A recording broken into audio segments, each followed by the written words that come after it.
Prepare-se para uma viagem profunda ao mundo do humor. Hoje a gente vai explorar a obra de Freud, os xistes e sua relação com o inconsciente. É fascinante como Freud se dedicou a entender, né? Porque a gente ri. É verdade.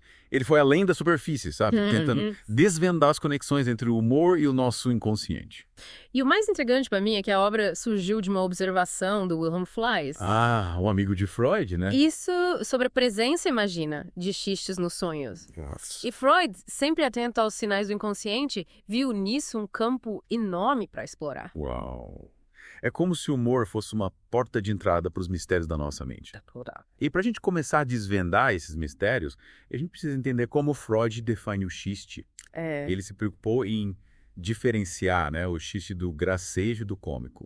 não foi uma tarefa fácil. Não, definir o humor é um desafio. É, real. Freud até cita outros autores, tipo o Lipps e o Fischer, que também se dedicaram a essa questão. Sim, sim. Mas por que é tão difícil definir o xiste? É porque o humor é algo subjetivo, né? O que é engraçado pra mim pode não ser pra você. Exatamente, pessoal. E essa subjetividade, essa dificuldade de definir, o Lipps, por exemplo, ele coloca que o xiste é cômico de um ponto de vista subjetivo. É algo que a gente cria, né? E com o qual a gente se relaciona ativamente. Já o Fischer, ele associa o xiste à ocultada fealdade do universo dos pensamentos. Tipo, expondo as fragilidades, né, do nosso pensamento. Então o xiste meio que ele nos faz pensar, né? Revelando algo que estava oculto, mas de forma leve e divertida. Exato. E Freud usa vários exemplos para ilustrar isso. Sim. Eu lembro daquele sobre o Hirsch Hyacinth Ah. e o Baron Rothschild, que ele usa para explicar a técnica da condensação. Ah, sim. O famoso familionariamente. É. Que ele explica que duas ideias, né? A familiaridade e a distância social imposta pela riqueza Sim. são condensadas em uma só palavra, É. criando um novo significado, né? Carregado de humor. É como se ele dissesse, sim, o barão me tratou com familiaridade, mas dentro dos limites da sua fortuna. Essa técnica da condensação, fascinante, mas ela está presente em todos os xistes. Boa pergunta. Eu fiquei em dúvida com o exemplo do Rotterfedin, por exemplo. Ah, tá. No caso do Rotterfedin, a técnica é um pouco diferente. Freud chama de uso múltiplo da mesma palavra. O termo, que significa fio vermelho em alemão, é usado para criticar um escritor uivo, associando a cor do cabelo ao estilo repetitivo dos textos. Entendi. É como se ele usasse a mesma palavra para fazer duas críticas ao mesmo tempo. Incrível como Freud desvenda esses mecanismos por trás do humor. E, além da condensação, né, e do uso múltiplo da mesma palavra, ele explora várias outras técnicas. É como se nos desse um mapa para a gente entender como o xiste funciona. Com certeza. Cada técnica tem suas nuances, né? Freud mostra como a mudança de uma simples palavra, a inversão de um conceito, a omissão de uma parte do pensamento podem transformar uma frase comum num xiste brilhante. E é aí que a gente chega numa distinção fundamental. O xiste inocente versus o xiste tendencioso. Olha, essa distinção me chamou a atenção.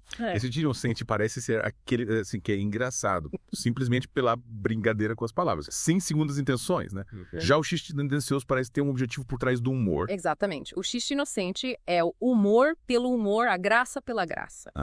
Já o xiste tendencioso serve a propósitos específicos, como a hostilidade, o cinismo ou a obscenidade. Nossa. Ele usa o humor como uma ferramenta para expressar algo que, de outra forma, seria censurado. É como se o xiste tendencioso estivesse, tipo, camuflando uma crítica, um ataque ou até mesmo um desejo. Isso. E Freud divide esses xistes tendenciosos em categorias, né? Sim, eles dividem xistes hostis, cínicos e obscenos.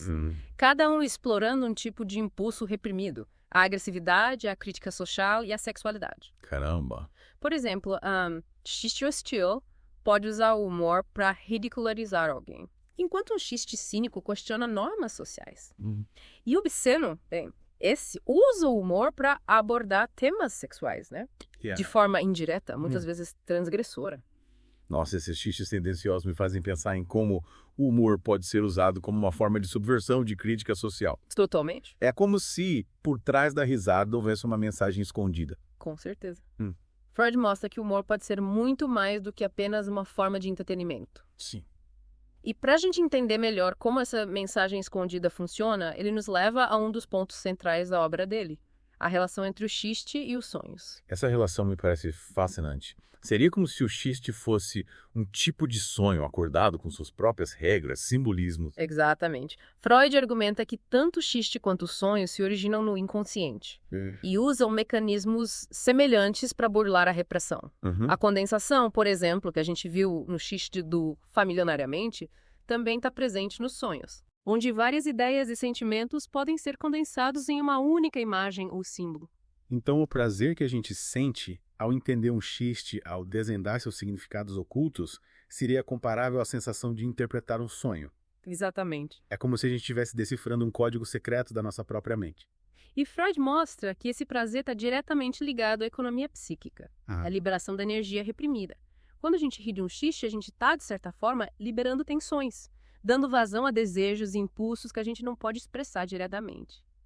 É como se o humor fosse uma válvula de escape para a nossa psique, nos permitindo lidar com as pressões do dia a dia de forma mais leve, mais prazerosa. E para finalizar essa primeira parte, Freud nos convida a comparar o xiste com o cômico e o humor, mostrando que, apesar de distintos, todos eles representam formas de obter prazer a partir da atividade mental. Interessante. Então o xiste, o cômico e o humor, cada um com suas particularidades, nos proporcionam momentos de prazer e descontração, nos ajudando a lidar com as complexidades da vida. Exatamente. Na última parte, a gente explorou as definições e técnicas do xiste, lembra? Tipo a condensação, com o exemplo do Familiarmente, Sim. e a distinção entre o xiste inocente e o tendencioso. E o que me deixou curiosa foi a relação que Freud faz entre o xiste e os sonhos. É mesmo? É como se o humor fosse um jeito de acessar nosso inconsciente. Exatamente. Freud diz que o xiste e o sonho, os dois, eles se originam no inconsciente, usando mecanismos parecidos para driblar a repressão. Lembra do Familiarmente? Sim.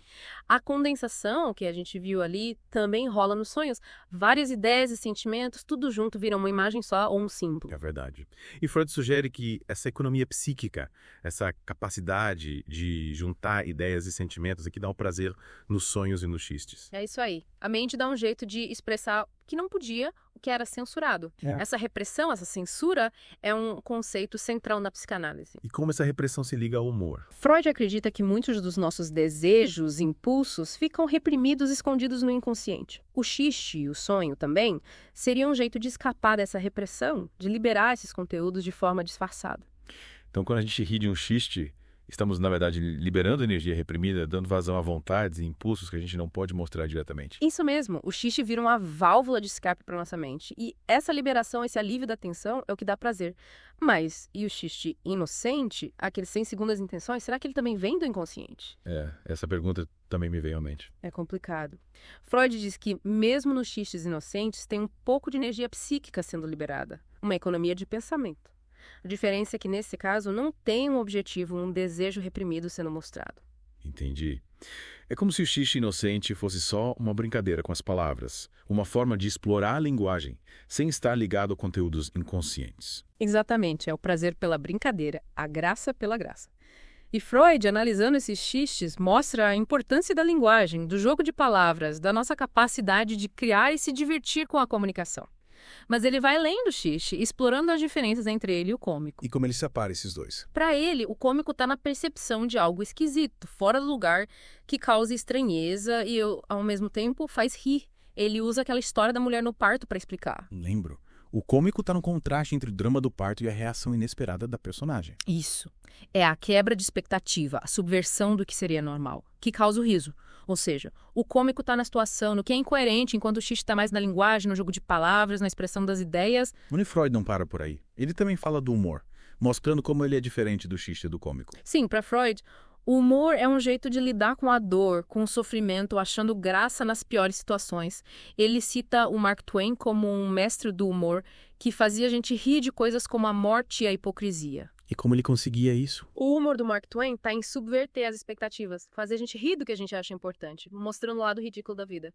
E Freud mostra como esse humor pode ser crítica social, desconstrução de valores. Comparando o xiste, cômico e humor, Freud mostra um mundo de possibilidades, de formas de se expressar. É como se ele nos desse um mapa para navegar na mente humana. Totalmente. E essa exploração é fundamental para a psicanálise. O humor é uma das formas mais autênticas da nossa subjetividade.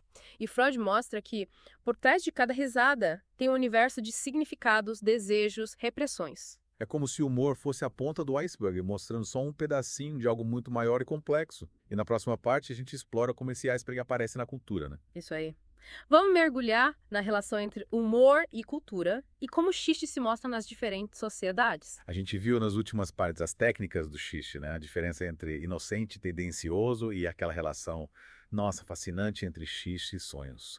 Mas e aí o humor, será que ele aparece do mesmo jeito em todas as culturas? Essa pergunta é super importante. O Freud, ele dedica a última parte do livro para analisar como a sociedade, a cultura, tudo isso influencia o humor.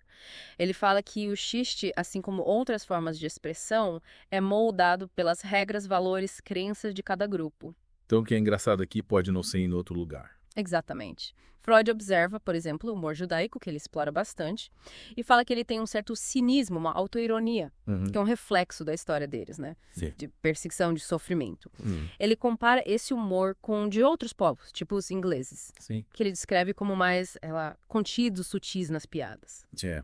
E aí me faz pensar, será que tem alguma coisa universal no humor? Algo que vai além da cultura? Freud acha que sim. Apesar das diferenças, ele argumenta que a busca pelo prazer, por aliviar a tensão da mente, isso é universal no humor. Não importa a cultura, o humor sempre vai ter essa função de dar prazer, fazer rir, ajudar a lidar com a vida. Então o riso, no fundo, seria um jeito de aliviar a pressão, liberar a energia que estava presa. É isso. E essa busca pelo prazer aparece de várias formas. Através do xiste, do cômico, do humor. Mas o objetivo é o mesmo, é aliviar a tensão, trazer alegria, descontração. E Freud, analisando o humor assim de vários jeitos, mostra como a mente é complexa, a riqueza da cultura, como a experiência humana é diversa. É verdade. Pensando em tudo que a gente conversou sobre Freud, dá pra ver que o humor é muito mais do que só entretenimento, né? É uma janela para o nosso inconsciente, uma forma de expressão, um reflexo da cultura e até uma ferramenta para lidar com os problemas da vida. Sem dúvida.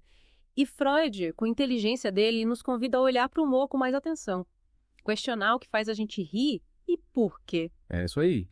Espero que essa viagem pelo mundo do humor, com a ajuda do Freud, tenha te inspirado a ver o humor de outra forma, a entender como o riso funciona e como ele aparece na sua vida, na sua cultura. Afinal, o humor, como a gente viu, é um tema rico, complexo, que mostra muito sobre nós mesmos e o mundo. E lembre-se, o humor é uma ferramenta poderosa. Pode ser usada para o bem e para o mal. Use-se com sabedoria, com responsabilidade.